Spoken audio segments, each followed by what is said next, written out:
CDL services. My name's Seth, and I'm going to teach you how to do pre-trip. Come on.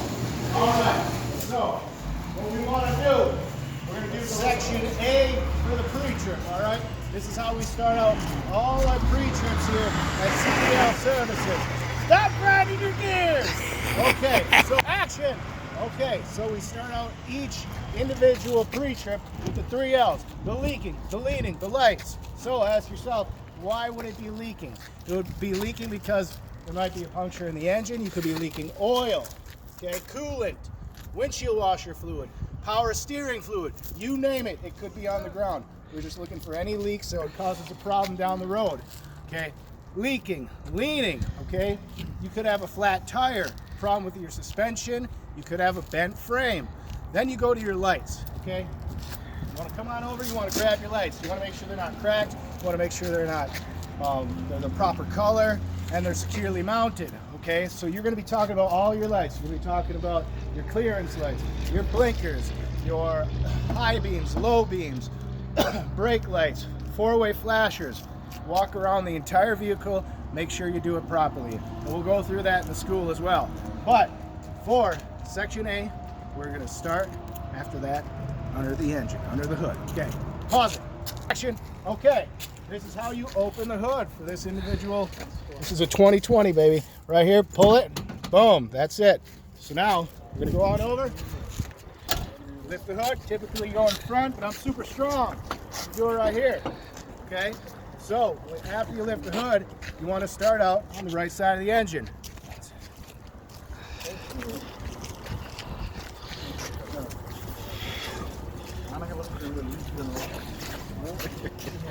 You might need to get in there. Yep. Okay, hold on. Me first. Start the show. Okay, ready?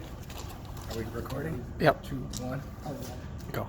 Okay, so now what you want to do is you want to make sure that you're checking the right side of the engine, okay? Over here, we start out with our coolant. Work your way down, okay? Make sure it's not hot. Make sure it hasn't been running too long. Securely mounted, if not cracked, proper fluid level between add and min, okay? Make sure the cap is on tight, okay? It's not leaking any fluid. Then we go to our alternator, okay? Make sure our alternator is securely mounted, it's not missing any hardware, it's not bent or cracked, and it's belt driven. Now, get it closer. Now we want to talk about the belt. When you push it in, no more than 3/4 of an inch of play on your belt. It's not cut, there's no holes, it's not frayed, okay? Now we want to talk about our water pump, okay? This one is gear driven, it's not missing any hardware, it's not cracked, and it's not leaking any fluid, all right? Speaking of fluid, we're going to talk about our fluid hoses, all right? We want to make sure that our fluid hoses are securely mounted on both ends, not cut, not leaking any fluid. Then we go to our air lines. We know our brake chamber is an air brake system, so we're talking about our air lines, securely mounted on both ends, not cut, no bulges, it's not rubbing on anything or leaking any air. Now we're talking about our electrical lines. We know that the headlights need electricity, so this is an electrical line. Securely mounted on both ends, not cut, no copper wires exposed, no signs of rubbing, okay? So after we talk about that, then we want to go to the other side of the vehicle. All right, so what you want to do over here is you want to look for your air compressor. Your air compressor is securely mounted. You're not missing any hardware. It's not bent or cracked or leaking any air or fluid, okay? Not missing any hardware. After that, we talk about our oil. This is your dipstick, and this is your add oil, okay? Want to make sure that your dipstick, you got to twist it just like this, okay? Pull it out. You want to clean it, put it back in, pull it out, then read it, and make sure it's in the locked position. This one, your add oil, you want to make sure it has its safety chain, okay? Caps on tight, not cracked, not leaking any fluid. Dipstick, not bent, not cracked, not leaking any oil or fluid, okay? This also has a rubber membrane on the inside. Okay, 1 second here. Okay, you want to make sure the rubber membrane is intact, it's not cut, no dry rot, and free from debris, okay? You want to make sure this thing is on tight in the locked position, because if it blows off, you're going to lose all your oil. All right, so then we want to talk about our steering shaft. We talk about these items here, your air compressor, your dipstick, your add oil. Now you talk about your steering shaft. Okay, so your steering shaft securely mounted on both ends. It's not bent, it's not cracked, no more than 10 degrees of play when you try to rotate it. Your U-joints, not missing any hardware, okay? Securely mounted, no debris is in your U-joints, properly greased, okay? So this is your power steering gearbox, all right? You wanna make sure that you're not missing any hardware, it's not leaking any fluid, and that it's securely mounted to the frame, and it's gear driven by a gear driven pump. You follow the hose back here, you'll see back here it's the gear driven pump. All right, so the pump is securely mounted, it's not bent or cracked, and it's not leaking any fluid, and it's gear driven. Okay, follow the other hose to your power steering gearbox, and it'll bring you to your power steering reservoir. Okay, the cap is on tight, it's proper level. Use your dipstick, pull it on out, make sure it's between add and min. It's not cracked, securely mounted, and not leaking any fluid. You only have to say 3 things about each individual item, and then you move on. So after I talk about this, I want to talk about, there's 3 items connected to this. After you talk about those, or 2 items connected to this, after you talk about those, you want to move on, continue along your steering components here, your steering linkage, and this brings you to your, I remember this by your armpit, your pit arm, okay? Armpit, pit arm, pitman arm, okay? It's not bent, it's not cracked, it's securely mounted, and you've got your castle nut and cotter pin are intact. This is your cotter pin, this is your castle nut, okay? You've got rubber bushings right here, you got rubber bushings down here, okay? This is your drag link. Your drag link is securely mounted on both ends. Rubber bushings are intact. It's not bent or cracked, okay? This is your upper steer arm, and then if you look back there, back here, that's your lower steer arm, okay? You can see your castle nut cotter pin. You got a castle nut cotter pin here. They're both securely mounted on both ends, not bent or cracked, and they're securely mounted, all right? So then you want to talk about your tie rod, okay? Your tie rod, it's securely mounted on both ends, not missing any hardware, not bent or cracked, and free from debris, okay? So then after we do our steering linkage, we do our suspension system. Let's pause it. Okay, so now what we're going to do is our suspension system. One of the key components of a vehicle. Okay, so what you want to do is you want to start out with your frame. It's not bent, no illegal holes, no illegal welds. Okay, 3 things about the item. Then we move to our spring mounts. Okay, so right back here, right here, this is your spring mount. This one's pretty little, but it's connected to your spring leaf system. Okay, so here's your spring mount. Look over here. Spring mount, spring leaf right here. You've got 2 of them.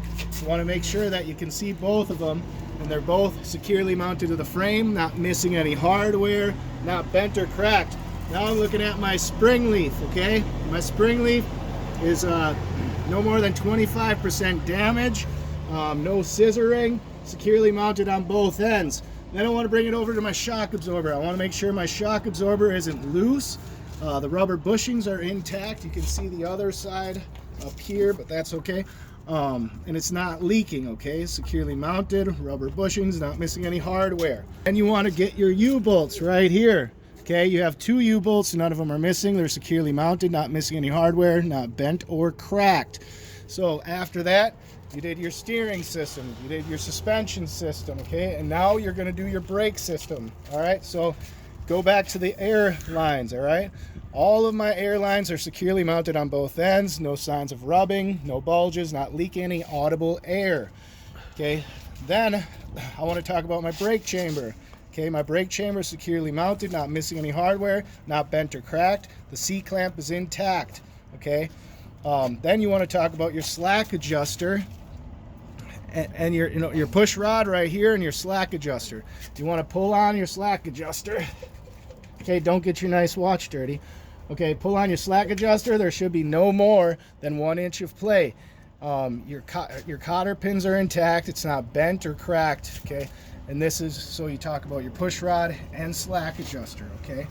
So then after that, we go to our brake, the inner tire system. Okay, so let's pause it quick. On 3. Okay, so now we're looking at our brake pads. So brake pads are securely mounted. I'm not missing any brake pads. No less than 1/4 inch on my brake pad, okay? Then you want to talk about your brake drum here, all right? You want to make sure that your brake drum is in blue in color. If it's blue in color, that means it overheated, and when it overheats, it could no longer be cylindrical in shape, all right, which would impair your braking mechanism. So then you also want to make sure there's no rust on the inside. If there's rust on the inside, it means that your brake pad and your brake drum are not having proper connection. So, which moisture gets in there and creates rust, okay? You also want to make sure there's no grease on your brake drum. If there's grease on the brake drum, it could mean that your hub seal is damaged. And if you're leaking grease, this tire will get so hot that it'll rip off the vehicle, okay? So not blue in color, no rust on the inside, and no grease. All right, so also then we want to move on to our inner rim. Our inner rim, it's not bent, it's securely mounted to the tire bead. Okay, no illegal welds, no illegal holes. Okay, your inner tire, no bulges, no cuts, no nails or debris, no audible air leaking. Okay, your tire tread, no less than 430 seconds on your steer tire. You want to make sure that it's a virgin tire, which means it's not recapped. Okay, recapped tires blow very easily. The last thing you want to happen when you're driving is have a steer tire blow on you. Okay, no uneven wear, no nails, no wires exposed. You only have to say 3 things, okay? On the outside of your tire, same thing as your inner tire. Your outer tire, okay, you want to make sure there's no bulges, no cuts, no nails, all right? You have a good seal to your rim. You also can see here your PSI. Come in and get a real good look at this PSI. So you want to see 123 PSI when the tire is cold. That means before you drive, okay? Which will bring me to your valve stem. You want to make sure you have a cap on. It's not bent and it's not leaking any air, all right? Brings me back to my rim. No illegal welds, no illegal holes, and it's not bent, okay? My lug nuts, all of my lug nuts are securely mounted, all right? There's no gap between my lug nut and my rim. There's no rust, okay? None of them are bent or cracked, okay? And I'm not missing any. You only have to say 3 things. Okay, my hub seal right here, okay? My hub seal is proper level, okay? This one has a cap that you can take off. If it's a steel hub seal, you want to make sure that a certified mechanic can check it, but you want to make sure it's not missing any hardware, it's proper level, and that it's not leaking any oil, all right? And that concludes Section A, baby.